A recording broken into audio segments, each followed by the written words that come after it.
Hello and welcome to Unprofessional Engineering. My name is James. And you got Luke. Luke, we're joined this week by a very special guest, Nathan VonMinden. VonMinden. He's the worst at pronouncing people's names, so Nathan. How do you say your name? VonMinden, Nathan VonMinden. Thanks for having me, guys. I'm so honored to be on your show. Absolutely. Thank you for joining us. And for those of you who somehow don't know, he's actually the writer and director of a new movie coming out to a theater near you and video on demand called The Challenger Disaster. So I was pretty intrigued whenever James sent me the email and we talked about this, I guess, when you first originally reached out to James. And I vividly, as soon as he said it, I was back in fifth grade. I was sitting in the gymnasium watching the Challenger disaster actually happen. So not to date you or ask how old you are, but were you in fifth grade whenever the Challenger? I'm just wondering how this falls in your timeline, the Challenger disaster. No, I think you may have dated yourself, though. I was 3 at the time, so I was barely aware of my own existence. But the first place I learned about the Challenger disaster and really, it took meaning in my life is when I was at Embry-Riddle Aeronautical University studying aerospace engineering. And so the Challenger disaster is kind of a case study in the engineering world of how things went wrong, what to do differently. And that's where I learned about the engineers who tried to stop the launch at the 13th hour. And so it haunted me from that point on. So that's kind of where I first learned about the Challenger disaster and where it took root in my heart, really. Okay. See, I was about 4 when it happened, so I guess we're in the same boat as to it didn't really impact my life a whole lot like it might have Luke, since he was about, a senior in college when it happened. But it's definitely a big, like you said, case study for anyone who's an engineer learning about oversight and other issues that come along with the gig that we've signed up for. Yeah. So could you tell us at a high level just a little bit more about the movie? Obviously, it's about the Challenger disaster, but give us a bigger picture. It's the true story of a hot-headed engineer that tried to stop the launch and then the subsequent cover-up and whistleblowing. It's based on the true story. We've changed all the names in the film, but with a little bit of research and watching a few documentaries, you can kind of see who's who. But that was kind of our decision. There's a lot of people on the wrong side of history, and that's what the Challenger is about. It's about engineers. We really wanted to highlight. I'm a fan of engineers. I am an engineer, and it's funny how engineers make everything we see and touch and deal with on a day-to-day basis. And I just loved the guys and how flawed they were, and the story that I was doing all this research on. I researched it for about 8 years, and I was so fascinated by the engineers, and it feels like the story's been told from a lot of different perspectives, but never theirs. And they were the ones in the trenches, dogfighting it out to try and do what they thought was right in the midst of a massively pressure cooker scenario. So you had mentioned that you are an engineer. So what school did you go to again? You mentioned it there before. I went to Embry-Riddle Aeronautical University in Daytona Beach, Florida.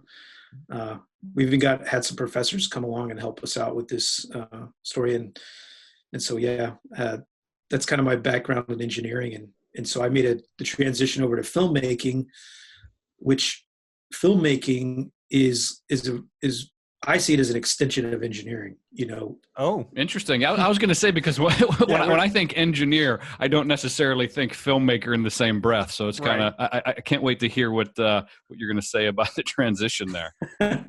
Well, think about engineers. You have to be creative. You're making something from nothing.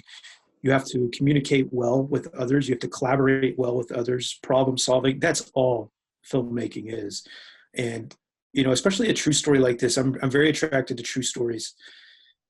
You have to spend a lot of time researching, getting your facts right, understanding the lingo. And that's one of the things where I felt uniquely called to make this film is I could sort of understand the language and see what was going on behind what was being talked about. Like, have you ever seen that movie Moneyball about the Billy Bean? Billy Bean. I don't know anything about baseball. And so, but I love that movie because you've got these incredibly smart people talking about something they're passionate about, and they're just going at it throughout the film. I just love that movie, even though I know nothing about baseball. And so I knew when I was writing the Challenger disaster, I did not want to shy away from thick engineering talk, and we knew that a lot of people would not be able to follow along with it. So I sort of had to write it in a way to where the subtext was, you could understand what the emotional impact of each line was. And so each line is like a stab in the heart, or dismissing somebody, or because, they're talking about A lot of that. Yeah. blow by and, O-rings that most people don't talk about, but they see the jockeying for position and the power struggle that most of us deal with in our everyday lives. So I was extremely fascinated from that aspect about the story. So you mentioned he was a Hothead. Was he really? So I'm not sure if you interviewed the guy or just from different material you said was available online. So you really don't like that character at first. I mean, I remember at work and being in school and knowing that kind of guy that would kind of bulldoze everybody in the room, and my way or the highway was the gentleman in real life. Was he close to that character, or is this character kind of hyperbolic of what that guy was like?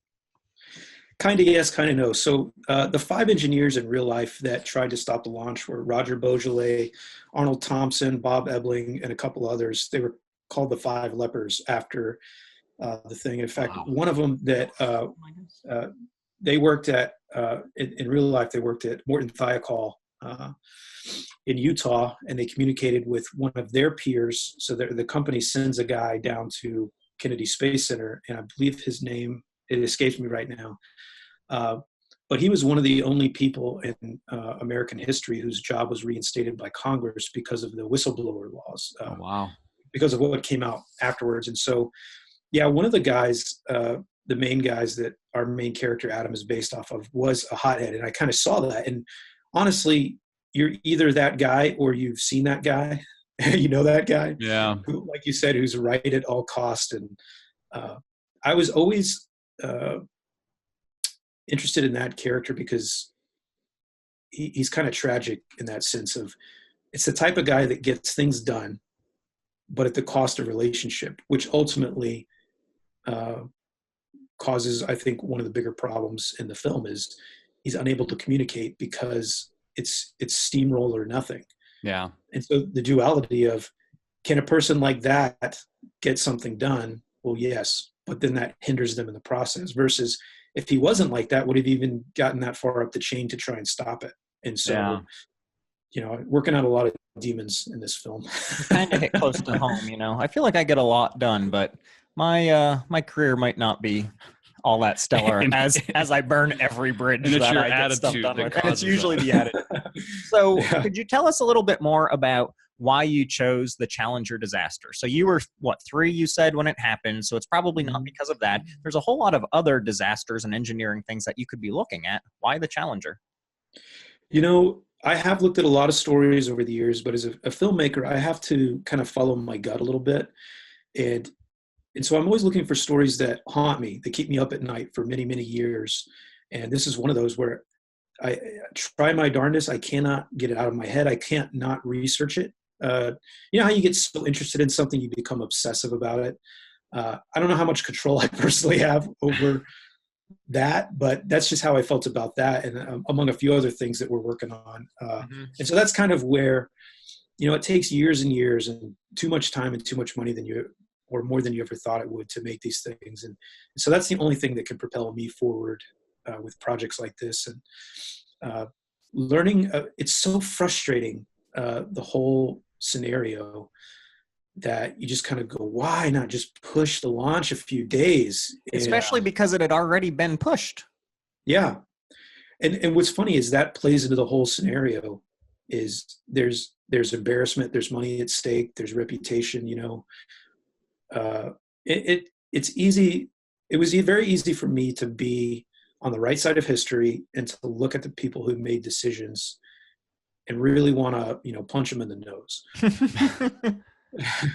But I mean, you can't do that as a writer. You've got to understand your antagonist's position and why they were doing that. And so one of the characters, Frank, sort of represents that feeling of that I think most people have, is I want to keep my job. I don't want to. Yeah. I don't want to burn my bridges too bad. And then as a company owner who employs thousands and thousands of people, you want to keep those people employed. And so if you keep pushing launches, and so, I tried to understand it from that perspective. And then also, I had the benefit of years of looking at it and researching the most minute details surrounding the O-rings and the erosion and the blow-by.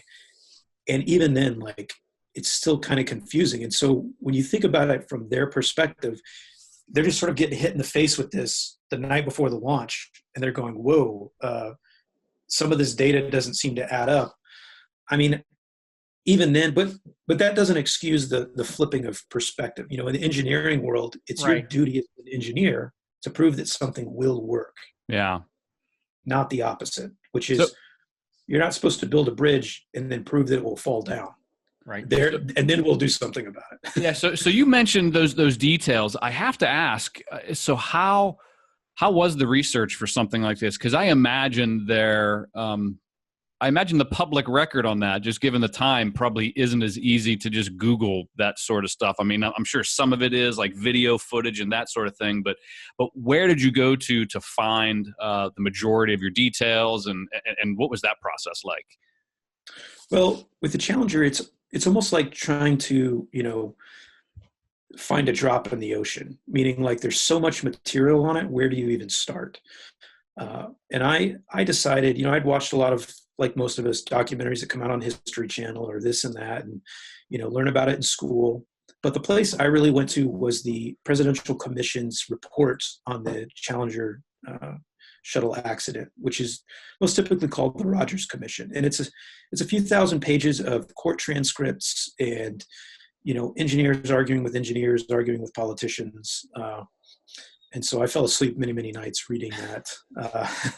I remember watching it live back when I was a kid, so I remember seeing it on TV. I remember Reagan's address. Whenever I saw that in the movie, was like, I remember that address when it was live. Huh. It was crazy. Yeah, I went too far at one point where I'd sort of sent my cast and my crew this 8-hour clip of the Rogers Commission, and my wife had to be like, Nathan, nobody's going to watch that, please. Too much.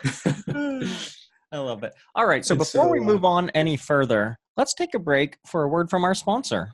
I'm assuming our sponsor is Nathan and the Challenger disaster movie Nathan, coming out soon. You want to be a sponsor to a podcast? Absolutely, man. Awesome. So we don't actually have a sponsor, but we're going to say it is Nathan. So let's give you a moment here to let people know more about how they're going to be able to watch the movie. We'd love it if you went on to iTunes and Amazon and purchased it today. If you're hearing this before the 25th, you can pre-purchase on iTunes. After the 25th, the Challenger anniversary is the 28th. And so you can find it on iTunes and Amazon and Google Play and Redbox Instant, just everything you can think of to watch it online. And check out our movie. We're really grateful to be able to bring this to everybody. Awesome. So for any of you interested and you have some questions, feel free to email us at unprofessionalengineering@gmail.com. I'm sure I'll be able to thoroughly answer any of your questions, but if not, I might be able to get you in touch with someone who can. Yeah. Oh, and it's available in theaters. And if you wanted to go to a theater. And if you want to go to a theater. Yeah. Do people even watch movies in theaters? So I have to, totally off-topic question. So do people actually watch movies in theaters anymore? How do you have kids? Because it costs like $1,000. Yeah, seriously. I've got 6 kids, and maybe big event things like that where I can take my kids, but then I'm spending another $1,000 to get them there. Right.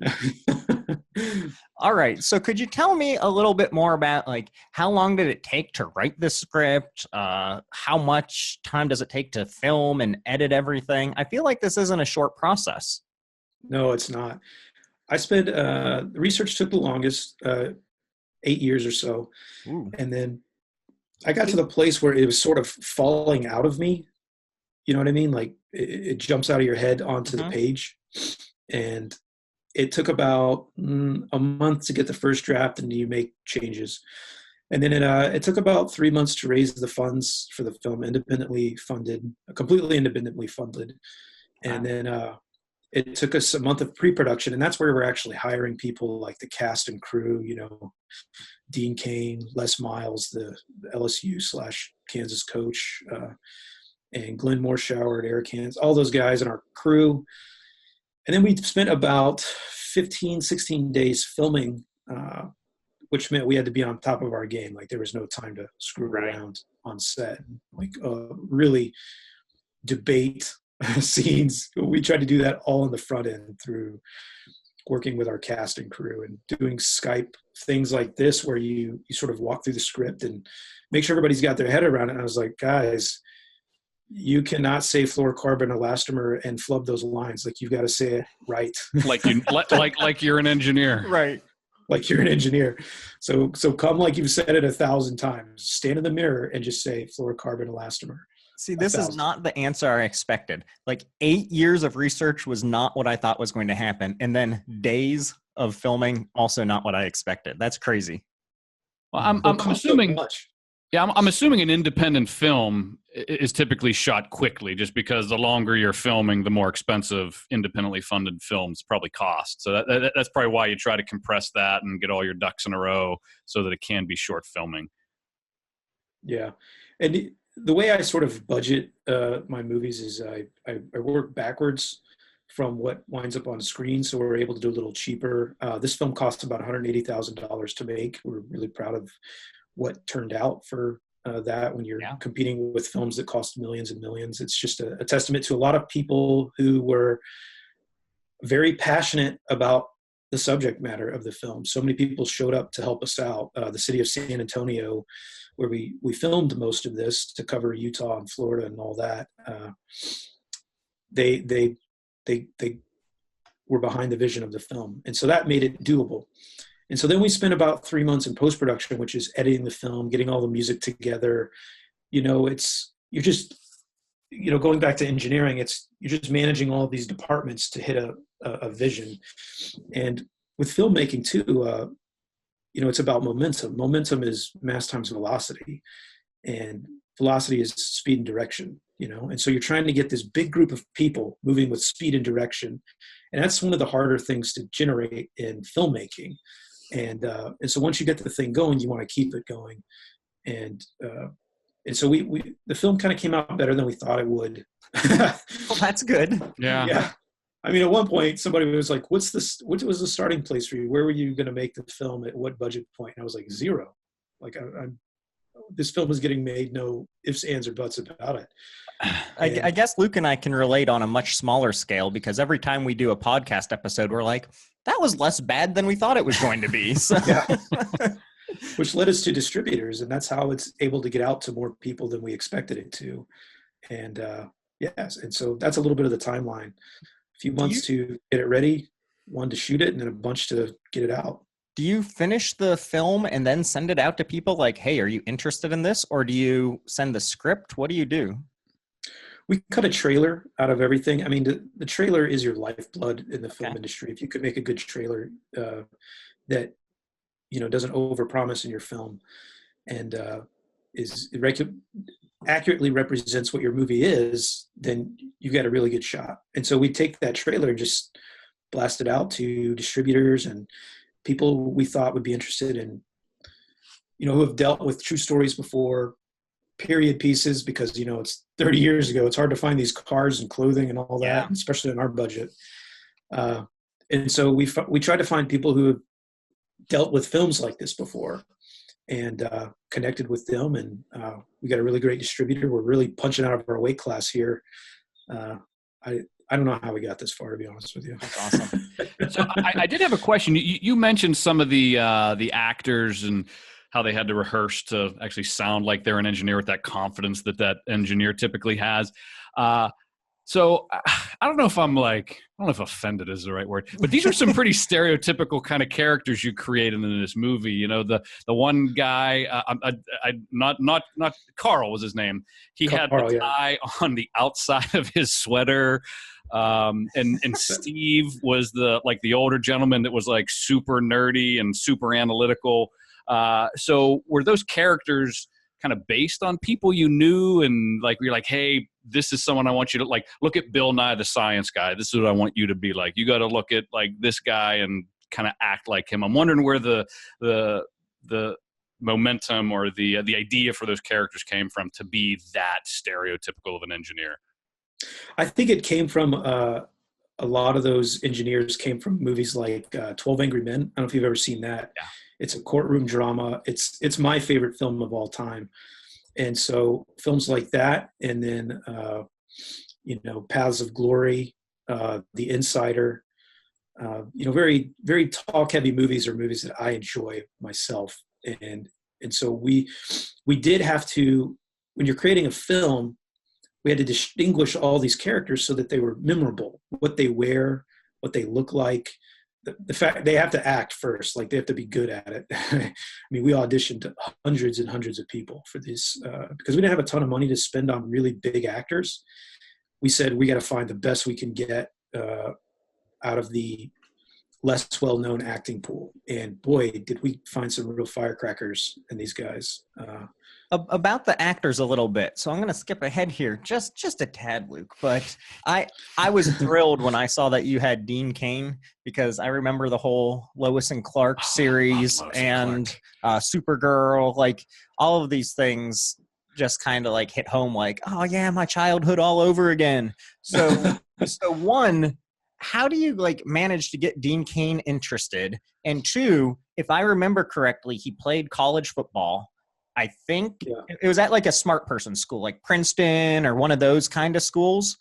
Did him and Les have like some football chat while they were like have some downtime? Well, it's funny that they never crossed paths. Yeah, it would have been nice if they did. But Dean is he's pretty cool dude. Like you see him on screen, but when you're with him in person, he's like a mountain of a man. Oh yeah. And you're like, okay, I see the football part of this. Yeah. And we wanted him to be an intimidating figure. We had him and Glenn Morshower, who played Aaron Pierce on 24. And we were kind of debating on who should play which role. And Glenn came off as more of a father figure, which we wanted for that figure role. And then we asked Dean, like, hey, how intimidating can you be? And so he turned it up a notch. You're like, okay. That's pretty good. But yeah, Dean is a great dude, and I loved working with him and would be honored to do it again. So again, going back to Dean, because I love Dean. So I'm a huge Superman fan, mostly Star Wars if you look in the background here, but huge Superman fan. At any point in time during the filming, did you consider as a plot twist having Dean Cain actually rescue the shuttle and just completely turn this into not a real story, in a Superman outfit holding onto the side of it? Did that ever cross your mind or no? It's tempting. It's very tempting because what's funny is, Dean exists on another level that I don't quite understand. Like the man is mobbed when he goes from location to location. I didn't expect that. And so when you really understand that level of celebrity, it's pretty fascinating. And so, but he was so kind about it. He would answer everybody's questions and, take photos with them and stuff like that. And he's just a class act. And he really understood. I think the only reason he jumped in our small film was because he got what we were trying to do. It's a part that's different for him. He gets to play more of an intellectual role in the movie. And he and I discussed the film a lot, and he just kind of loved the historicity of the story. And I think that's why he joined us. And like I said, he was terrific. You'd like him.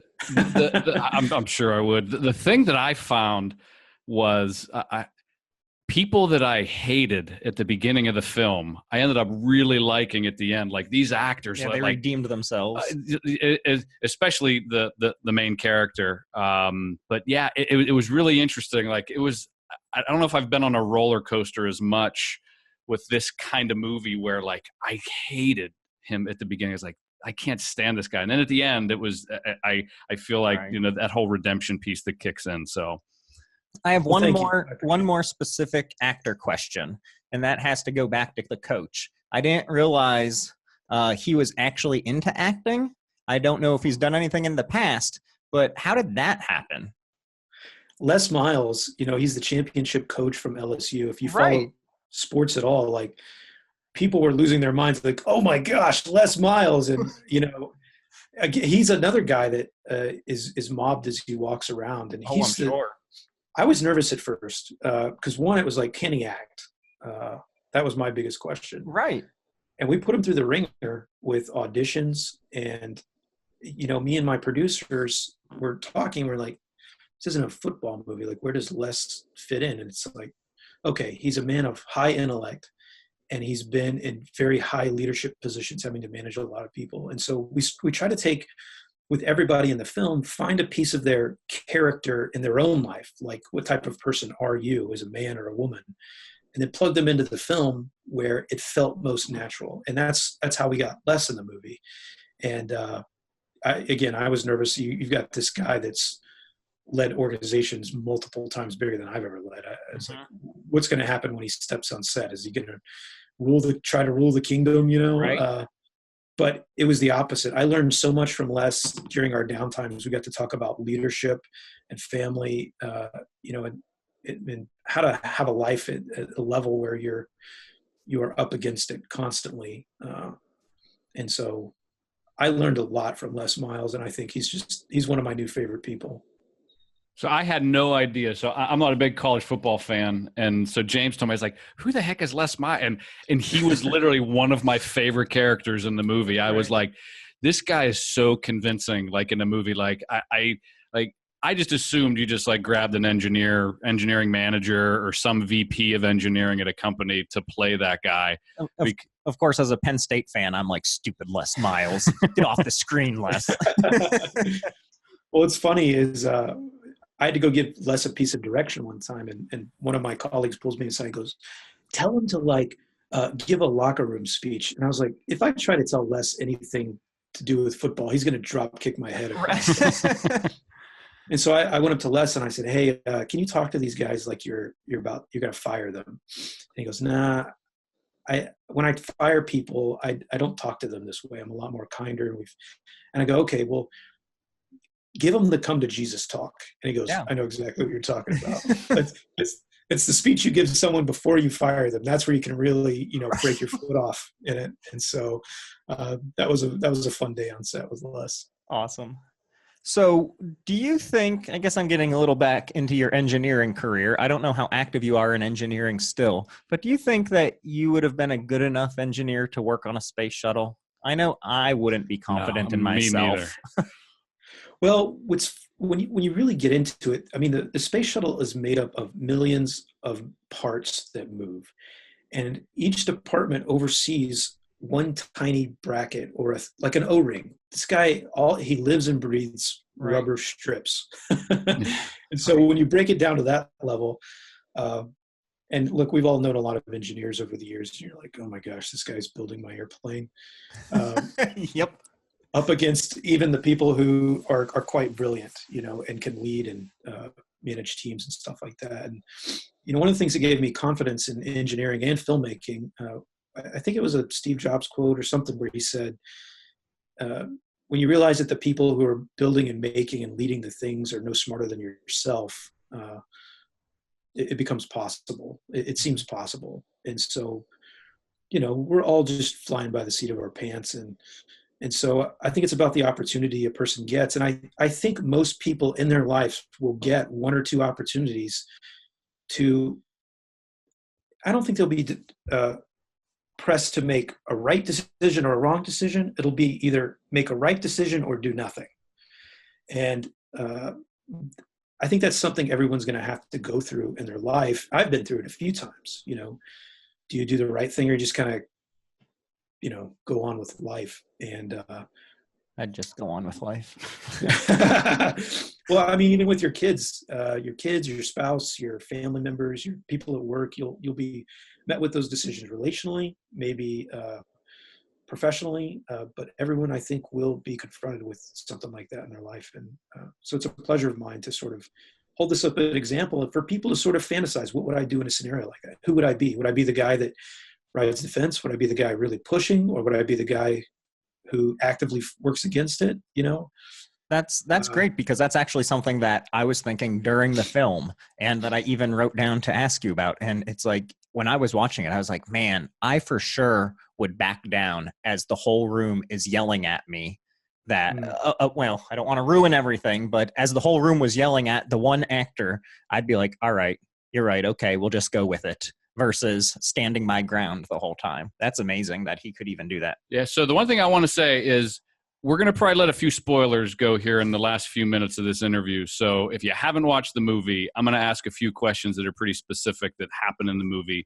So stop now and come back. So stop now, watch the movie, and then you can come back and listen to the rest. So, so the one thing that I got from this movie, and this is something that hopefully I practice in my daily life, James, you'd be a good one to measure this. Well, we'll see. Is it's very much about how you do things. Oh. And the yeah, you don't do that well at all. Yeah, I'm sorry. And he was such a in Pittsburgh, we have these things called jagoffs, which are people that are, it's basically the nice way of saying what you think I would say instead of saying the word. He was just so like, I'm right, you're wrong, here's the data. And it was just so amplified in the movie. And then, you know, when he's meeting with his legal counsel, his counsel was really telling him, well, maybe it was you in the way you did what you did. So it wasn't that he wasn't trying to do the right thing. It was how he was trying to do the right thing in the movie. And I'm wondering how much of that was coached, how much of that was written into the script, how much of that was kind of spontaneous, because that really came across when he asked that question was maybe it was you. I'm just wondering what your thoughts on that are. Well, yes. I mean, first off, I'm glad you recognize that because that was intentional to put in the film. So that makes me feel good that I'm not a crazy person. But, you know, if you look at some of the real people involved in it, some of them have been described that way. Like you're difficult to work with, kind of an a-hole, you know, and that fascinated me again from a character study because it's about character. One of the reasons I was drawn to this whole story is that guy's arc, because I am that guy. I feel like I'm all those guys, you know? Right. Yeah. And so I've been, how many times in my life have I been told, it's not what you said, it's the way you said it. It's not what you did, it's how you did it. And as I try and grow as a person, I'm trying to figure that out and see it the way other people see it. And, you know, watching this character go through that journey and even that line of maybe it was the way you did it. Maybe if he didn't do it that way, he would have never even got the conversation going. And that's what's so tragic about it. Yeah. So one last question. We have to wrap things up here. I think this is probably the most important one that you're going to be asked, maybe ever. So do you think that we've ever actually landed on the moon? Or do you think this was all done with movie studio magic? And you're a filmmaker. You could fake a moon landing, right? You're the perfect person to ask. No, we definitely landed on the moon. Like trying to keep a film a secret, first off, is nearly impossible. And then secondly, the government being able to do something on purpose and it being a cover-up, I just don't think they have the capabilities of doing that. I think they do bad stuff inadvertently, but I like people trying to machinate these sort of scenarios. I don't think they're capable enough to do that. Yeah. To be honest with you. Fair enough. Fair enough. All right. Well, Nathan, thank you for joining us. And again, for anyone out there listening, check it out in theaters, on demand, any way you can find it. The Challenger Disaster, coming out very soon. Is there a website that folks could go to check out a little more information? Yeah, we've got thechallengerdisaster.com or thechallengerdisastermovie.com. And again, if you just go to iTunes in pre-sales or type in the Challenger Disaster 2019, you'll get our film. So hope you guys will check it out, and thank you for having me on your show. Absolutely. Well, thank you for joining us, and until next time. See ya.